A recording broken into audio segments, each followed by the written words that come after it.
నమస్కారం. ఈటీవీ తీర్థయాత్ర కార్యక్రమానికి స్వాగతం. బ్రహ్మస్వరూపుడు, రుద్రాంశ సంభూతుడు అయిన ఆంజనేయుడు మూర్తీభవించిన వీరత్వానికి, ధీరత్వానికి ప్రతీక. భయాన్ని తొలగించి అభయాన్ని ప్రసాదించే ప్రత్యక్ష దైవంగా వినుతికెక్కాడు. కపిశ్రేష్ఠుడైన ఆంజనేయుణ్ణి ఆరాధించడం వల్ల సకల మనోభీష్టాలు నెరవేరుతాయి. భక్తులకు ప్రభాదివ్యకారుడైన ఆ హనుమంతుడు ఊరూరా వాడవాడలా ప్రతిష్ఠితుడై భక్తుల ప్రణతులందుకుంటున్నాడు. ఆ పరంపరలో భాగంగా ఆదిలాబాద్ జిల్లా పెండల్వాడ గ్రామంలో శ్రీ హనుమాన్ దేవాలయం అలరారుతోంది. ఈనాటి తీర్థయాత్ర కార్యక్రమంలో ఆ దేవాలయ సందర్శనం చేసుకుందాం పదండి.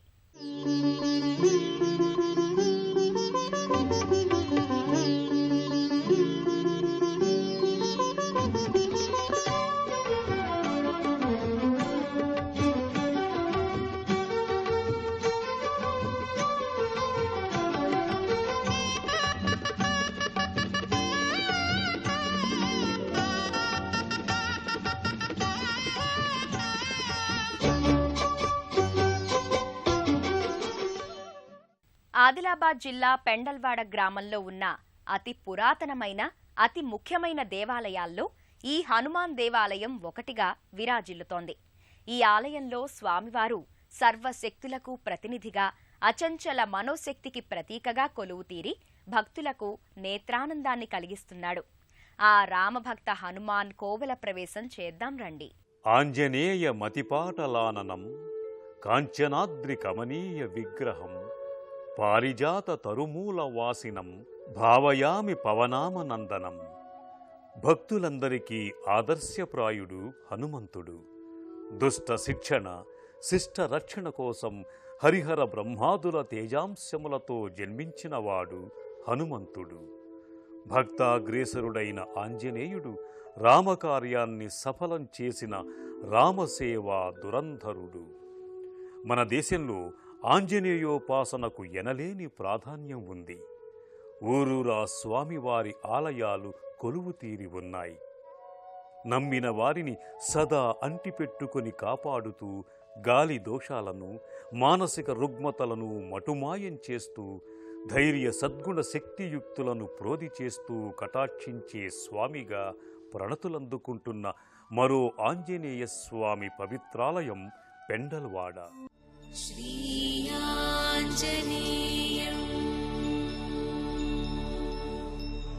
ప్రసన్నాంజనేయం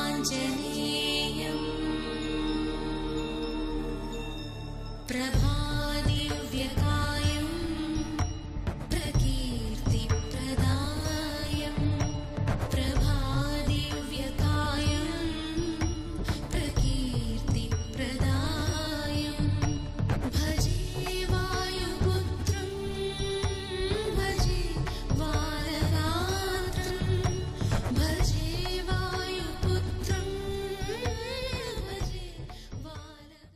శ్రీ ఆంజనేయ స్వామి ఆవిర్భావానికి సంబంధించి ఆసక్తికరమైన కథనం ఒకటి ప్రచారంలో ఉంది.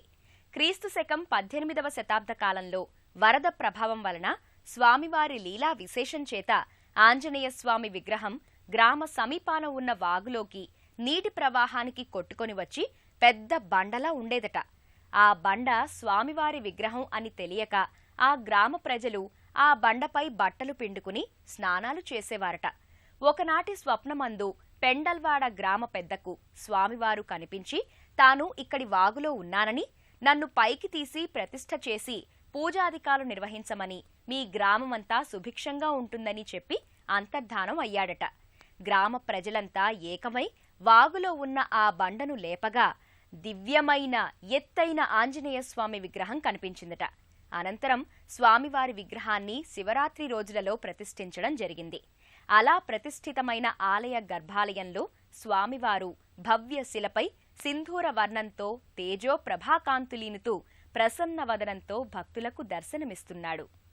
గర్భాలయంలో మహా తేజస్సుతో, అఖండ యశస్సుతో కూడిన ఆంజనేయ స్వామి విలక్షణమైన విగ్రహం ఆకట్టుకుంటుంది. 8 అడుగుల ఎత్తు, 3 అడుగుల వెడల్పుతో కుడిచెయ్యి పైకెత్తి చేతిలో ఆత్మలింగాన్ని చూపుతూ గంభీర వదనంతో స్వామివారు దృశ్యమానమవుతారు. రజత కిరీటం, నానావిధ పరిమళ పత్రపుష్పాలు, మాలలు, స్వామికి అలంకరించిన వైనం ఆకట్టుకుంటుంది. ధీర గంభీరంగా ఉన్న ఆంజనేయ స్వామి ఎడమ కాలి క్రింద శనీశ్వర స్వామిని అణగదొక్కి ఉంచిన దృశ్యం కనిపిస్తూ ఉంటుంది. ప్రతి మంగళవారం, శనివారం పెండలవాడ ఆంజనేయ స్వామి అభిషేక వేడుకను నయన మనోహరంగా నిర్వహిస్తారు. స్వామి నిజరూపానికి జరిగే ఈ వేడుకను పవిత్ర జలాలు, సుగంధ ద్రవ్యాలు, ఫలాలతో నేత్రానందకరంగా జరుపుతారు.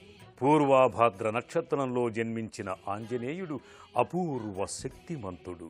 ఆంజనేయుడు అనగానే రామభక్తి, వీరత్వం, శూరత్వం, జ్ఞానం, ధైర్య స్థైర్యాలు మూర్తీభవించిన దైవం. రుద్రతేజంతో జగద్రక్షణకై అవతరించిన ఆంజనేయుడు శివుని అష్టమూర్తి రూపాలలో ఒకడు. సర్వశక్తిమయుడైన ఆంజనేయుడు భక్తాభీష్ట వరదుడై పెండల్వాడ గ్రామంలో వేంచేసి ఉన్నాడు. పెండల్వాడ ఆంజనేయ స్వామిని దర్శించుకోవటానికి ఇక్కడి పరిసర ప్రాంతవాసులే కాకుండా మహారాష్ట్రకు సమీపాన ఈ ఆలయం ఉండటం వలన మహారాష్ట్ర, నిజామాబాద్, కర్ణాటక ప్రజలు ఈ స్వామి వారిని దర్శించుకోవటానికి వస్తారు. శ్రీ ఆంజనేయ స్వామి ఆలయంలో భక్తులకు కావలసినంత ఆధ్యాత్మికానందం, మానసిక ప్రశాంతత కలుగుతాయి. శ్రీ ఆంజనేయ స్వామి దర్శనార్థం వచ్చిన భక్తులకు ఇక్కడ సీతారామచంద్రస్వామి, పరమేశ్వరుని లింగరూపంతో పాటు పాండురంగస్వామి నవగ్రహాలను కూడా దర్శించుకునే భాగ్యం కలుగుతుంది. ఆంజనేయ స్వామి గర్భాలయానికి సమీపానే ఆలయ ప్రాంగణంలోనే అలరారుతున్న మరో సన్నిధి శ్రీ సీతారామచంద్రస్వామి ఆలయం. సీతారామ లక్ష్మణ హనుమాన్ సమేతంగా వెలసిన నల్లరాతి మూర్తులు వన్నె తరగని శోభతో ఆలయంలో భక్తుల పూజలందుకుంటూ ఇష్టకామ్యార్థ సిద్ధి ప్రదాయకంగా విలసిల్లుతున్నాయి. స్వామివారి పాదభాగంలో ఉత్సవమూర్తులు కనిపిస్తూ ఉంటాయి. అర్చన, హారతి, మంత్రపుష్పాలతో నిత్య పూజలు జరిగే ఈ ఆలయంలో ఏటా శ్రీ సీతారాముల వసంతోత్సవాలు, కళ్యాణోత్సవాలు, పట్టాభిషేక ఉత్సవం, హనుమ, ధనుర్మాస, కార్తీక దీపోత్సవాలు మహారాత్రి నాడు వైభవంగా జరుగుతాయి. శ్రీరామనవమి వేడుకలకు ఆలయం అద్భుతమైన ఆలవాలంగా భాసిస్తుంది.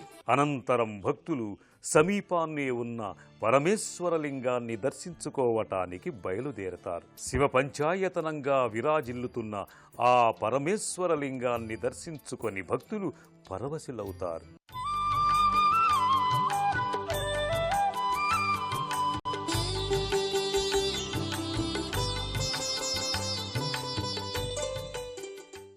స్వామివారికి ఎదురుగా నందీశ్వరుడు కొలువై ఉన్నాడు. స్వేశ్వరాయ నరకాంతకతారణాయ కర్ణామృతాయ శశిశేఖర ధారణాయ కర్పూరకాంతి ధవళ. శఠగోపతీర్థ ఆశీర్వచనాలు అందుకొని సంతుష్టులవుతారు. ఈ మంటపానికి సమీపాన్నే పాండురంగస్వామి కోవెల నెలకొని ఉంది. ముగ్ధ మనోహరమైన శ్రీ పాండురంగస్వామి దర్శనం సర్వశ్రేయోదాయకంగా భక్తులు భావిస్తారు. అనంతరం భక్తులు నవగ్రహ మంటపానికి చేరుకొని నవగ్రహ స్తోత్రాన్ని జపిస్తారు. విధిగా స్వామి వార్ల చుట్టూ భక్తి ప్రదక్షిణలు చేసుకుని తమను గ్రహబాధల నుండి విముక్తి చేయమని స్వామి వార్లను భక్తి శ్రద్ధలతో వేడుకుంటారు. ఈ ఆలయానికి సమీపాన్నే పెన్గంగా నది ప్రవహిస్తూ ఉంటుంది. పెండల్వాడ ఆంజనేయ స్వామి ఆలయంలో ప్రతి మంగళవారం, శనివారాల్లో విశేష పూజలు నిర్వహిస్తారు. అలాగే విశేష పర్వదినాలలో భజనా కార్యక్రమాలు, సంకీర్తనలు జరుగుతాయి. రామాయణంలో లోక శ్రేయస్సు కోసం కార్యాల్ని నిర్వహించిన నిత్య చైతన్య స్ఫూర్తి హనుమంతుడు. స్వామి తన కర్తవ్యాన్ని నేటికీ నిర్వహిస్తున్నాడు. నమ్మి కొలిచే భక్తుల పక్షం సదా వహిస్తూ వారి యోగక్షేమాల్ని వహిస్తున్నాడు. అందుకే పెండలవాడ హనుమంతుడు అందరివాడయ్యాడు. ఆ స్వామి అనుగ్రహం అందరిపై ఉండాలని సదా ఆశిద్దాం, అర్థిద్దాం. సర్వే జనా సుఖినో భవంతు.